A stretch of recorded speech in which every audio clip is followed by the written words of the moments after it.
ITT Gold and Diamonds ప్రతి గ్రాముపై 350 రూపాయల తగ్గింపు మరియు లక్కీ డ్రాలో TVS బైక్ మరియు ఎలక్ట్రానిక్ హోమ్ అప్లయన్సెస్ గెలుచుకునే అద్భుతమైన అవకాశం. షాబాద్లో 6గురిని దారుణంగా చంపేసిన సైకో కిల్లర్ రాజకుమార్ ఆచూకీ లభ్యమైంది. సూర్యాపేట పోలీసులు ఇతన్ని అదుపులోకి తీసుకున్నట్టుగా తెలుస్తోంది. ఈరోజు ఉదయం పోలీసులు వాహనాలు తనిఖీ చేస్తున్నారు. ఎందుకంటే రాజకుమార్ని ఇతని ఆచూకీని కనిపెట్టడానికి 10 పోలీసు బృందాలు ఏర్పాటు చేశారు. రాష్ట్ర వ్యాప్తంగా కూడా గాలిస్తున్నారు. వేరే రాష్ట్రాలకు ఏమన్నా పారిపోయాడా అని చెప్పి రాష్ట్ర సరిహద్దుల్లో చెక్ పోస్టులను కూడా తనిఖీలు చేస్తున్నటువంటి పరిస్థితి. సో ఇవాళ ఉదయం సూర్యాపేట పోలీసులు తనిఖీలు చేస్తుండగా రాజ్కుమార్ ఆచూకీ తెలిసింది. వెంటనే పోలీసు ఉన్నతాధికారులు కూడా ఈ సైకో కిల్లర్కి సంబంధించినటువంటి ఇన్ఫర్మేషన్ ఇచ్చేసినట్టుగా తెలుస్తోంది. సో వెంటనే చేవెళ్ల డీసీపీ ఎవరైతే యోగేష్ గౌతమ్ ఉన్నాడో ఆయన కూడా సూర్యాపేట ఎస్పీకి ఫోన్ చేసి ఇతని ఆచూకీని రాజ్కుమారా కాదా అని చెప్పి నిర్ధారించుకున్నట్టుగా కూడా తెలుస్తోంది. 2 పోలీసు బృందాలు ఇప్పుడు సూర్యాపేటకు కూడా వెళ్తున్నట్టుగా తెలుస్తోంది. వెంటనే అతన్ని అరెస్ట్ చేసి షాదాబ్కి తీసుకొచ్చే అవకాశం అయితే కనిపిస్తోంది. సో 2 రోజుల నుంచి వెతుకుతూనే ఉన్నారండి. ఎప్పుడైతే 6గురిని చంపేశాడో షాదాబ్లో మైనర్ బాలిక తల్లిని నానమ్మని చంపేసి ఆ మైనర్ బాలికని బలవంతంగా ఇక్కడ దైవాలో కూడా చెరువు దగ్గరికి తీసుకురావటం, అక్కడ కూడా ఆ బాలికని పీక మీద కత్తిపెట్టి కోసేసి చంపటం, ఆ తర్వాత మళ్ళీ ఇంట్లోకి వెళ్ళి సొంత భార్యని పిల్లల్ని కూడా చంపాడు. సో అంత నరరూప రాక్షసుడు ఇలాంటి సైకో కిల్లర్ ఆచూకీ కనిపెట్టడం 2 రోజుల నుంచి వెతుకుతున్నారు. పోలీసులు కొంచెం కష్టమైపోయినటువంటి పరిస్థితి ఉంది. ఎందుకంటే ఈ హత్యలకి ముందే పక్కా ప్లాన్ ప్రకారం ఒక పదునైనటువంటి కత్తి తీసుకున్నాడు. ఆ కత్తికి సంబంధించి కూడా ఇన్ఫర్మేషన్ ఇచ్చారు పోలీసులు. ఆ కత్తి కొద్దిగా తుప్పు పట్టి ఉంది. అంటే ఇది పాతబడినటువంటి కత్తిని వాడా, లేకపోతే ఎప్పుడో ఈ కత్తిని కొని ఇలాంటి మర్డర్ ప్లాన్ కోసం స్కెచ్ వేసి ఇంట్లో దాపెట్టాడా, దానివల్ల అది తుప్పు పట్టిందా, ఇది ఇన్వెస్టిగేషన్లో తేలే అవకాశం ఉంది. అతను పొడిచినటువంటి కత్తికి పాత కత్తి కొంచెం తుప్పు పట్టినటువంటి కత్తిగా తెలుస్తుంది. ఆ కత్తితోనే వరుసగా అరగంటలో 6 హత్యలు చేసేశాడు. ఒక అద్దెకి ఒక కారు కూడా తెచ్చుకున్నాడు. కారు తెచ్చుకొని ఈ కారులోనే షాదాబ్కి వెళ్ళి అక్కడ ఇద్దరిని చంపడం, బాలికని ఇక్కడ చంపడం, తర్వాత తన సొంత కుటుంబాన్ని కూడా పిల్లలను కూడా చంపేసి అదే కారులో వెళ్ళిపోయాడు. ఆ రోజు రాత్రి 2 గంటల సమయంలో తిమ్మాపూర్ దగ్గర ఉన్నటువంటి ఆ రైల్వే అండర్ పాస్ ఏదైతుందో అక్కడ వెహికల్ పార్క్ చేసి వెళ్ళిపోయి తను ఆత్మహత్య చేసుకునే ప్రయత్నం చేశాడు. సో పోలీసులు ఇన్వెస్టిగేషన్లో తెలిసింది ఇది. సో తిమ్మాపూర్ రైల్వే ట్రాక్ మీద నిలబడి అటువైపు నుంచి వేగంగా ట్రైన్ వస్తుండగా అత్యంత సమీపానికి రాగానే ధైర్యం సరిపోక చావటం ఇష్టం లేక ఒక్కసారిగా భయపడిపోయి ట్రాక్ నుంచి బయటకు వచ్చేసాడు. అంటే ఆత్మహత్యాయత్నాన్ని ప్రయత్నం చేసి వెంటనే ధైర్యం సరిపోక అతను అట్నుంచి అటే పారిపోయినట్టుగా అక్కడ సీసీ కెమెరాల్లో రికార్డ్ అయింది. సో పోలీసులు ఈ విషయం చెప్పారు.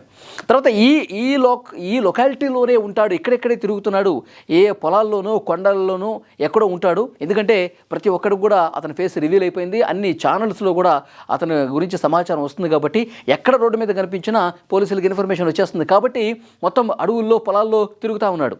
సో నిన్న ఒక వీడియో చూసాం మనం. అతను జామకాయ తింటూ వచ్చిన తర్వాత టిఫిన్ ఎక్కడ దొరుకుతుందంటే అతను అడ్రస్ చెప్పాడు.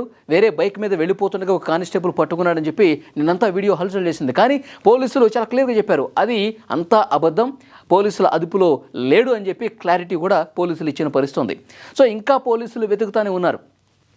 అయితే సూర్యాపేట పోలీసులకి ఈరోజు ఉదయం అతడు కనిపించాడో అతన్ని అదుపులోకి తీసుకున్నట్టుగా తెలుస్తుంది. కానీ ఇక్కడ ఊళ్ళల్లో మాత్రం దైవాలు కూడా కావచ్చు, అక్కడ షాబాద్లో రక్తం ఉడికిపోతూ ప్రతిరోజు కూడా ఆందోళన చేస్తూ ఉన్నారు. అతన్ని కఠినంగా శిక్షించాలి, రాజ్కుమార్ అనేటువంటి ఒక సైకో విధవని వదిలిపెట్టే ప్రసక్తే లేదు, అతన్ని మాకు అప్పగించండి, లేకపోతే మీరన్నా ఉరి తీయండి, కానీ వాడు బతకటానికి వీల్లేదంటూ రాజ్కుమార్ గురించి అక్కడ అందరూ కూడా కోపంతో ఊగిపోతూ మాట్లాడుతున్నటువంటి పరిస్థితి.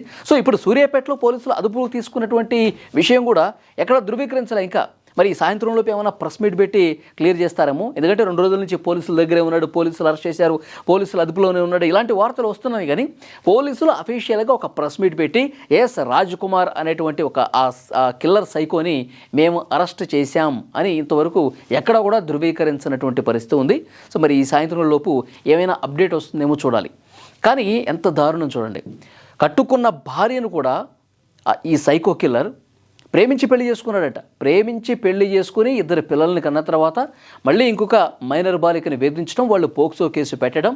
సో ఈ 2 ఫ్యామిలీలు ఇతన్ని పూర్తిగా అంటే ప్రతిరోజు గొడవ పెట్టుకోవటం, ఇటు సొంత భార్య కావచ్చు, మైనర్ బాలికకు సంబంధించిన ఫ్యామిలీ కావచ్చు, రోజు తిట్టడం, నువ్వు ఇంకా మారువు అని అనడం వల్ల దాన్ని మైండ్లో పెట్టుకున్నాడు. పోక్సో కేసులో వచ్చాడు కదా, సో అదంతా మైండ్లో పెట్టేసుకొని వీళ్ళ అడ్డు తొలగించుకోవాలి, నన్ను అరెస్ట్ చేస్తారా, నా మీద పోక్సో కేసు పెడతారా అని చెప్పి చాలా దారుణంగా స్కెచ్ చేసి చంపేశాడు. సో పోలీసులు అయితే చాలా సీరియస్గా ఇన్వెస్టిగేట్ అయితే చేస్తూ ఉన్నారు. ఇప్పుడు 2 కేసులు నమోదైనవి. అక్కడ మైనర్ బాలిక ఫ్యామిలీ ఒక కేసు పెట్టింది, ఇక్కడ సొంత భార్య అన్న కేసు పెట్టాడు. సో ఈ 2 కేసుల్లో నిందితుడిగా ఉన్నాడు. 6 మందిని వరుస పెట్టి చిన్నపిల్లలను కూడా చూడకుండా కత్తితో పొడిచి చంపినటువంటి ఈ ఉదంతానికి సంబంధించి ఇప్పుడు అరెస్ట్ అయ్యాడు. కాబట్టి పోలీసులు మరింత సీరియస్ సెక్షన్స్ ఇందులో యాడ్ చేసే అవకాశం అయితే కనిపిస్తుంది. ముఖ్యమంత్రి రేవంత్ రెడ్డి కూడా ఈ కేసుకు సంబంధించి డీజీపీని ఆరా తీశారు. రంగారెడ్డి జిల్లా కలెక్టర్ నివేదిక ఇవ్వాలని కూడా ఆదేశాలు ఇచ్చినట్టుగా తెలుస్తుంది. అంటే ప్రభుత్వం కూడా చాలా సీరియస్గా ఉంది.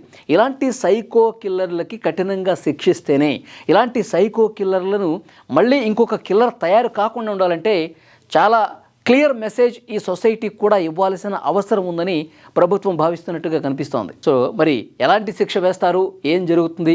ఇప్పుడు ఇతను అదుపులో ఉన్నాడు కాబట్టి కోర్టులో హాజరుపరిచి రిమాండ్కు తరలించి ఇంకా ఈ సైకో కిల్లర్కి సంబంధించి ఎవిడెన్స్లు ఏమేమి కలెక్ట్ చేస్తారు, ఇతని గత చరిత్ర ఏంటి, ఇవన్నీ కూడా కూపీ లాగుతూ ఉన్నారు. సో డెఫినెట్గా ఈ అరాచకవాది ఎవరైతే చిన్నపిల్లలను కూడా చూడకుండా మొత్తం పిల్లల్ని పెద్దల్ని అందరినీ కూడా అరగంటలో 6 మందిని చంపేసినటువంటి ఈ సైకో బతకటానికి వీల్లేదని ప్రతి ఒక్కరు కూడా చెప్తా ఉన్నారు. ఈ వీడియో చూస్తున్న వాళ్ళు కూడా స్పందించండి, కామెంట్ బాక్స్లో మీ కామెంట్ తెలియజేయండి. ఈ సైకో కిల్లర్ని అరెస్ట్ అయ్యాడు కాబట్టి ఇతన్ని ఏం చేయాలి? ఇతన్ని జైల్లో పెట్టి, ఎందుకంటే నేను ఎందుకు అంటున్నానంటే వాళ్ళ భార్యతో అంతకుముందు రోజు గొడవంట, ఎందుకు నన్ను ప్రశ్నిస్తావు నువ్వు, నేను ఎక్కడుంటే ఏంటి, ఎవరితో తిరిగితే ఏంటి, నిన్ను చంపేస్తా. యూట్యూబర్ వైష్ణవి ఉంది కదా, యూట్యూబర్ వైష్ణవి కేసు ఉంది కదా, భర్త యూట్యూబర్ వైష్ణవిని చంపేశాడు. తర్వాత పోలీసులు అరెస్ట్ చేశారు, జైలుకి వెళ్ళిపోయాడు.